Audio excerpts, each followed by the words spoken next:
En este caso, ¿qué lección tomamos nosotros de Honduras? Y de estos ensayos, por ejemplo, en el caso de la huelga de los policías, un golpe de Estado disfrazado de huelga de policías. ¿Qué ejemplos tenemos, por ejemplo, con el caso de Honduras? En Honduras cayó la democracia, en Honduras se impone digamos, un nuevo guión con sus variantes, un guión supuestamente institucional y constitucional. Imaginemos una constitución que no se permite a sí misma ser remozada ni siquiera irse a una constituyente como es la constitución hondureña. Pero, ¿qué experiencia tomamos nosotros de Honduras para poder fortalecernos en todas las revoluciones? Decía Álvaro García Linera, el vicepresidente de Bolivia, cuando yo le entrevistaba, incluso yo le menciono, si en Bolivia, porque él hablaba de 3 tipos de revoluciones, en el caso de la de ustedes, una revolución ciudadana, civil, en el caso de Bolivia, una revolución indígena, en el caso de Venezuela, una revolución entre militares y civiles. Yo le mencionaba lo de Mariátegui, y él dice que no, que es al contrario. Mariátegui decía que era de los mestizos hacia los indígenas. Resulta que allí es de los indígenas hacia los mestizos, invitando al mestizo a participar. Ahora, ¿qué lección tomamos del caso hondureño? Que si bien es cierto que estos otros ensayos han fallado, en el caso hondureño sí fue efectivo para el imperialismo norteamericano. Mira, Mario, yo creo que lo maravilloso de esta experiencia en construcción y en proceso es que tiene varios colores, varios olores, varios sabores. Nuestras revoluciones son tan variadas como lo son nuestros pueblos y nuestras culturas. Provenimos de la más rica biodiversidad del planeta. Ecuador, Venezuela, Bolivia, compartimos la condición de países megadiversos. Poseemos los mejores y mayores recursos en ecosistemas, en especies y en genes. De allí nacimos nosotros, por eso somos hijos de esta tierra. Por eso es que estos procesos de revolución son caracterizados por indios, por mestizos, por cholos, por montubios, por afrodescendientes, por una variedad de actores y de sectores que configuran un proceso revolucionario en el siglo XXI absolutamente sui generis, que no admite el dogma de la teoría que pasa por la realidad, sino que demuestra la certeza histórica de una teoría que se nutre, que se adecúa, que es exigida por una realidad mucho más rica. En ese sentido, nuestros procesos de transición, de revolución, de cambio en democracia, sin lugar a dudas, con la experiencia de Honduras, yo diría que aprendimos muchísimo de lo que significa una capacidad efectiva de un pueblo organizado, la capacidad de un pueblo que defienda un proceso y fundamentalmente la capacidad de una comunidad internacional que, si bien actuó en Honduras de manera eficaz, a partir de la experiencia en Honduras, reaccionó en pocas horas para defender la democracia en el Ecuador. Y ahí debo reconocer desde lo más profundo de nuestro pueblo ecuatoriano el agradecimiento a todos los presidentes de UNASUR que desde Buenos Aires desarrollaron una nueva capacidad de diplomacia efectiva, de diplomacia activa. Ya no esa diplomacia condenada a las formas, sino aquella diplomacia que actúa en los contenidos, en los intereses que debe defender un proceso de integración como hay urgencia en cambiar la forma de actuar de la OEA, hay urgencia en cambiar la forma de actuar de la ONU. Tenemos tiempo, tengamos prisa, decía Eloy Alfaro, nuestro líder de la Revolución Liberal, y en ese sentido el Ecuador cree firmemente que este nuevo tiempo que está por venir, que está viniendo, el que nos espera, el que estamos construyendo, exige de procesos de integración que representen el interés de los pueblos, no de una tecnocracia obsoleta, acostumbrada a los privilegios también y acostumbrada a los beneficios individuales de representar en los organismos internacionales no el interés de los pueblos, no el interés de los gobiernos, sino sus intereses particulares.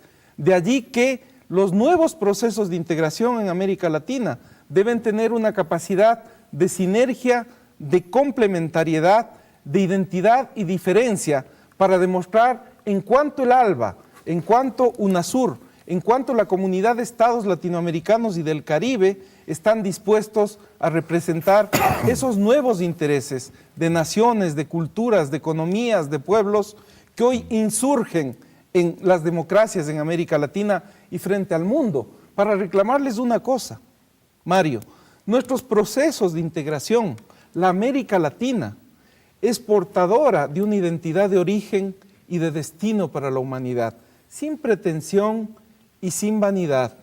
América Latina es la cuna del pensamiento libertario, es la cuna de un pensamiento indómito. En América Latina estamos intentando descifrar lo que nuestro Padre Libertador nos legó, la misteriosa incógnita del hombre en libertad. En América Latina estamos pensando una economía para el ser humano y para la naturaleza.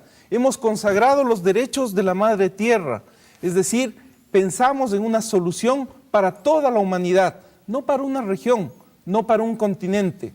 Si el imperialismo nos dejaría vivir en paz y en democracia, es evidente que la causa, el pensamiento, el sueño, la utopía que porta América Latina va a ser una solución para la humanidad en su conjunto. Como una comunidad, te voy a hacer una pregunta provocadora, ¿no? Dele. Hablamos yo le decía a García Linera, comuna, comunidad, marxismo. El marxismo está perdido, se perdió con la caída del muro de Berlín, con la caída del bloque soviético. ¿Qué es el marxismo? Un motor, algo que se relaciona con incluso nuestras comunas indígenas, de lo que fue nuestros principios antes de la invasión. El marxismo constituye una de las más importantes doctrinas y del pensamiento científico que han aportado a la teoría de la revolución en la historia, a concebir la lucha de clases como un factor fundamental en la construcción de estados, de sociedades y de economías. Pero el marxismo, contemporáneamente, no lo debemos observar como un dogma de fe y como un culto. Es uno de los elementos fundamentales para entender el pasado, el presente y para disparar el futuro. Pero no es el único apellido ni el único nombre que nuestros procesos de revolución tienen. Confluyen muchísimas vertientes, muchísimos nombres, muchísimos apellidos de un pensamiento libertario, de un pensamiento que tiene que ver con todos los procesos históricos que en América Latina y en el mundo se han dado. Y en ese sentido, pensar que el marxismo es la única teoría que va a ilustrar estos procesos de revolución ciudadana, de revolución bolivariana, de revolución étnica, no es la única alternativa en la que debemos creer ahora, y peor aún si es que se constituye en un dogma que limita las posibilidades de pensar la revolución contemporáneamente. ¿Hay alguna diferencia entre lo que se trató de aplicar, por ejemplo, en la Unión Soviética, a lo que nosotros, en la variopinta confluencia que hay de ideologías, todas de inspiración comunal, por decir algo, hay algo que diferencia ambas épocas? Muchísimas diferencias. Es decir, tenemos un Estado que no centraliza los niveles de planificación ni de la economía.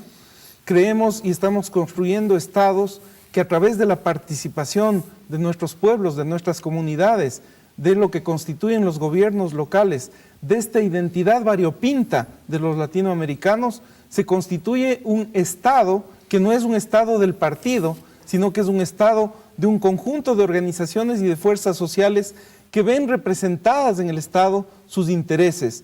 El Estado es la forma más alta de organización de una sociedad y en ese sentido el Estado en América Latina debe representar esa pluralidad de intereses. Las diferencias con un Estado soviético que evidenció los límites de una comprensión totalitaria del Estado, de una comprensión limitada respecto de lo que significa la adaptabilidad cultural, étnica, histórica que en nuestra América Latina ha surgido a partir de la experiencia de la Revolución Cubana, de la Revolución Sandinista, de la experiencia de Allende, de la experiencia de los uruguayos con el Frente Amplio, de todo lo que significan esos aportes del proceso latinoamericano a nuestra historia.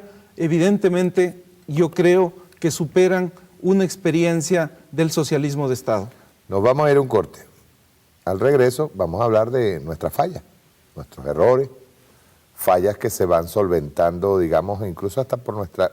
Tú decías al principio la ingenuidad política a veces, o la ingenuidad que muchas veces nos arropa, porque estamos tomando el poder por primera vez en América Latina, tomando el poder real, una revolución que sobrevive de acuerdo a cómo sobrevivan todas, porque al tumbarnos una, nos tumban a todos, ¿verdad?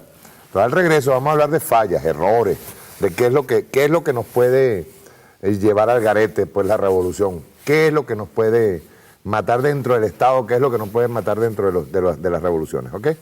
Vamos a un corte y ya regresamos.